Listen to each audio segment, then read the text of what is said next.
solidaire, j'estime que ça peut fonctionner. Quand je dis solidaire, c'est solidaire avec tous les sinistrés. Moi, un sinistré de la laine, il est à la même enseigne qu'un sinistré de la grève. Nos 3 communes, elles ont l'habitude de travailler ensemble, école, pompiers, etc. Donc on doit pouvoir travailler tous ensemble pour faire en sorte que ça avance, parce qu'il faut que ça s'arrête. Oui, mais maintenant je peux avancer parce que j'ai rencontré Mathieu, qui fait beaucoup de choses, et qui, Mathieu m'a ouvert des choses, les yeux sur certaines choses. Donc voilà. Bonjour. Donc voilà, je suis le dossier numéro 2023 110 112 80 19. Ça c'est le numéro que je donne quand j'appelle mes assurances. Je ne m'appelle pas Christine, je m'appelle le dossier numéro 2023 112 80 19. Je ne suis qu'un numéro. C'est tout ce que je suis. Donc j'ai perdu ma maison. J'ai perdu une partie de ma vie. Au jour d'aujourd'hui, je suis en dépression. Je l'assume. Je le dis à tout le monde. Parce que la dépression, elle n'est pas due à moi. Elle est due aux assurances qui me pourrissent la vie, qui nous pourrissent la vie. Je ne suis pas seule. Je ne pense pas être la seule dans cette situation. Voilà, j'ai la chance d'avoir une famille qui me tire vers le haut, heureusement. Mais voilà, aujourd'hui, c'est fini. C'était très dur. Le déclic, c'est que je ne me laisserai pas marcher par ces gens-là. Eux n'ont pas d'estime pour nous, mais moi, j'ai de l'estime pour moi. J'ai de l'estime pour vous. Alors, on va se battre. On ne va pas baisser les bras devant ces gens-là. Au jour d'aujourd'hui, j'ai 3 petites filles et un petit-fils. Je ne peux pas les inviter à dormir chez moi. Dans nos vies, nos enfants, c'est notre vie. Nos petits-enfants, c'est la vie. Moi, je ne peux pas en profiter. Je ne peux pas les prendre chez moi pour dormir. Je ne peux pas les prendre chez moi en vacances. Pourquoi? Parce que les assurances ne bougent pas. Parce que les assurances se moquent de nous. Alors ça, c'est normal. Pendant que ces gens, eux, partent en vacances, nous, on ne peut pas laisser nos maisons comme ça. Alors pour qui on nous prend, franchement? Pour qui? On est quoi? Des gueux? Descendants? C'est ça? C'est ça que nous sommes? Donc il faut qu'on se batte. J'espère que M. Macron regardera ma vidéo. J'espère que Mme Macron sera touchée par cette vidéo. Parce que je crois en l'être humain. Et je crois que derrière chaque homme, même s'ils ont des cœurs de pierre comme dans les assurances, peut-être que plus haut, il y a encore un peu d'humanité en eux. Je remercie Gabriel Attal d'être venu par surprise. Je le remercie vraiment d'avoir fait certaines choses. Ça, c'est indéniable. Merci à lui. Franchement, il n'y a rien à dire, quoi. Mais il faut que ça s'arrête. Vous aviez pris presque 1 an de notre vie. Vous voulez quoi d'autre? Pour les négociations, on avait l'impression d'être au tribunal, d'avoir commis un crime. Le seul crime qu'on a commis, c'est d'essayer de s'en sortir. Oui, bonjour. Alors, je vais parler un petit peu fort parce que je veux que tout le monde m'entende. En fait, on a un problème géographique ici à La Laigne. C'est que on n'est pas assez près de La Rochelle pour être vu et pas assez près de Niort, le siège des principales compagnies d'assurance, pour être entendu. Donc on est en colère. Nous, ce que je veux souligner en tant que président du collectif des sinistrés, c'est que les élus de terrain font un travail formidable. Mais quand un maire a du mal à boucler les budgets pour boucher les nids de poules, il ne peut pas faire grand-chose pour des sinistrés. Nos maisons nous appartiennent. Chacun a payé une assurance pour soi. Donc on entend toujours, quand on rencontre les sinistrés, moi, il y a pire ailleurs. Non, il n'y a pas pire ailleurs. Moi, j'en ai marre le soir, quand j'ai du mal à dormir, de me promener dans les rues de La Laigne et de voir qu'il y a des maisons qui sont classées noires et dont les lumières sont allumées. Donc les gens sont pas complètement inconscients. Ils ont 2 choix en fait. Soit ils remplissent leur frigo et ils restent dans leur maison, ou soit ils s'endettent, ils font des crédits à la consommation pour payer un relogement. Donc moi je suis très en colère. C'est une colère qu'on est 200 familles à partager. On a payé, on a investi, on a fait une erreur à un moment, c'est de vouloir créer du patrimoine pour nos enfants, leur laisser quelque chose pour payer notre maison de retraite en fait. Et aujourd'hui, on voit l'avenir très sombre. En fait, on n'arrive même pas à se projeter sur l'avenir parce qu'on ne sait pas à quelle hauteur on va être indemnisé. Ça, c'est l'avenir, un petit peu le futur. Et là, tout de suite, en fait, c'est qu'on n'est pas, nos assureurs nous parlent quand on parle du relogement, on nous parle de geste commercial.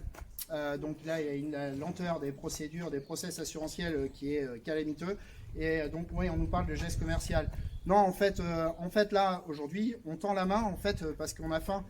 Hier, il y avait lieu une collecte alimentaire où les gens venaient chercher des colis alimentaires. Merde, le matin, on se lève pour aller bosser. On est la France qui travaille, la France qui se lève tôt. Et on est obligé de tendre la main pour remplir nos frigos et donner à manger à nos enfants. Moi, je suis comme madame, je suis à bout aussi, je suis à cran, sans jeu de mots, avec monsieur le maire de Cran-Chavant. On est tous à cran, mais on sait qu'on va se relever plus fort parce qu'on est solidaires en fait. On sait que la joie de l'âme est dans l'action et je peux vous dire que dans nos petits villages sinistrés, notre âme est hyper joyeuse. Donc on voit l'avenir avec sérénité parce qu'on est accompagné par les élus. Mais nos assurances ne jouent pas le jeu et je le crie haut et fort depuis septembre. Voilà le constat, on est dans la merde, financièrement on est dans la merde et on va s'en sortir parce qu'on est tous solidaires. On considère aussi que c'est pas à l'État de payer le relogement en fait. Nous, quand on paye des impôts le matin, quand on se lève pour aller bosser, ça nous emmerde concrètement de payer des impôts, mais on préfère donner l'argent pour les écoles et pour les routes plutôt que pour payer le relogement des copains qui vivent à côté et qui payent tous les mois aussi une assurance. Voilà. Donc le relogement, c'est vraiment le problème du moment. On a bien conscience, on l'a fait remonter. Moi aussi, je me suis exprimé devant M. Attal, je lui ai dit, le relogement, c'est notre priorité en fait. Vraiment, là concrètement, on va vers des difficultés, une précarité financière et une grande précarité psychologique parce que moi, j'ai l'occasion de rencontrer un certain nombre d'entre vous. Je sais que vous êtes en détresse. Honnêtement, je le suis aussi. D'accord. Je vais reprendre un sketch de Florence Foresti. Je consulte, je vois quelqu'un, moi aussi.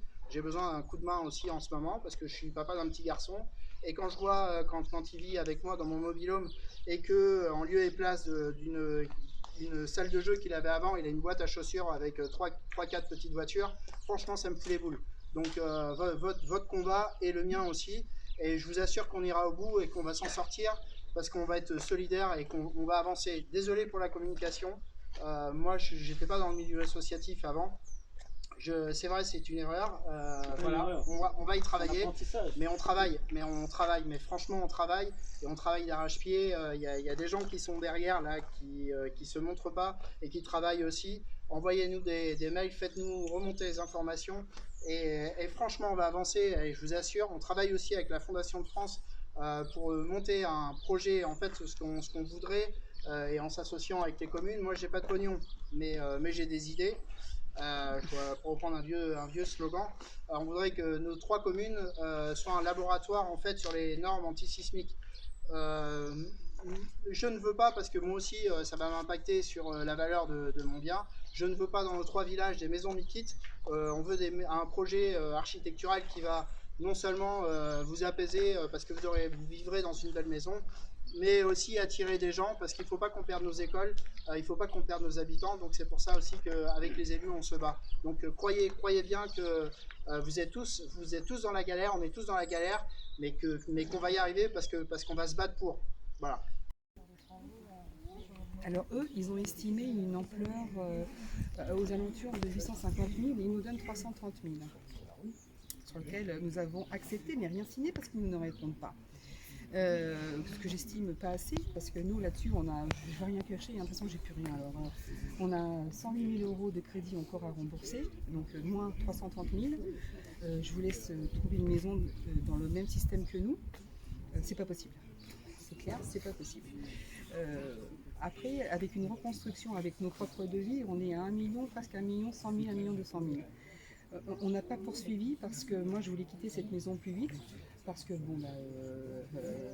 les maisons derrière vous vont être démolies, celle-ci va être démolie, celle-ci va être démolie, ça va donner des vibrations qui vont certainement fragiliser notre maison.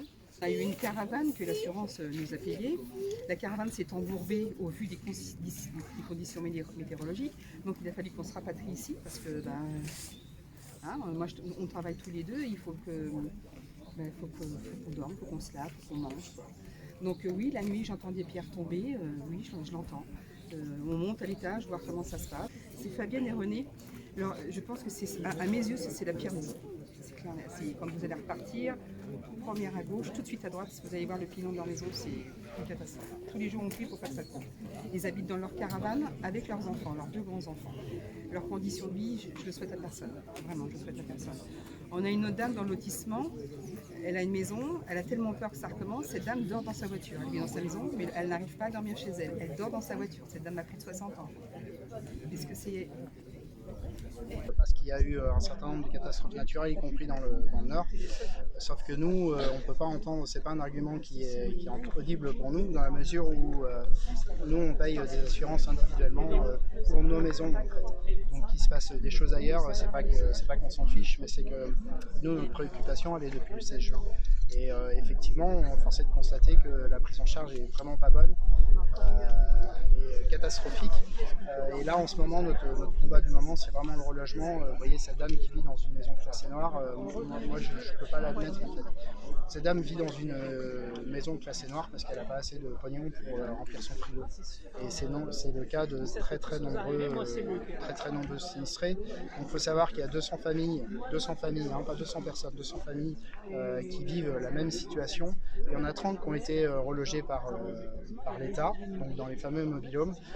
Il reste que 170 familles à reloger. Je pense que ça ne va pas impacter gravement le budget des assurances sur le plan national. Ça patine complètement. Il n'y a qu'une maison sur les 3 communes, il n'y a qu'une maison qui est en phase de reconstruction. C'est quand même un scandale, non ?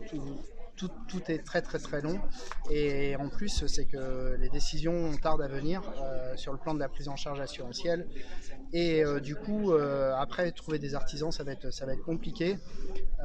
Au séisme du Teil en 2019, il y a encore 200 dossiers en souffrance, donc j'imagine là, vu comme c'est parti, qu'un certain nombre de familles, un grand nombre de familles ne seront pas relogées avant donc année plus 4. Donc le séisme a eu lieu en 2023, donc pour moi il y a beaucoup de gens qui ne réintégreront pas leur maison dans de bonnes conditions avant 2027. Alors à terme, l'objectif c'est de quitter la maison parce que, comme je l'ai dit, moi j'ai 3 petites filles et un petit-fils. C'est mes diamants, c'est mon petit-fils, ma fille qui est là et mes 3 petites filles qui me manquent beaucoup. Comme je l'ai dit, je peux pas les recevoir à la maison. Vous mettriez vos petits-enfants dormir ici, je pense pas. Déjà ma fille c'est compliqué pour qu'elle vienne. Et la sécurité, je peux pas les mettre en danger, jamais je ferai ça, jamais.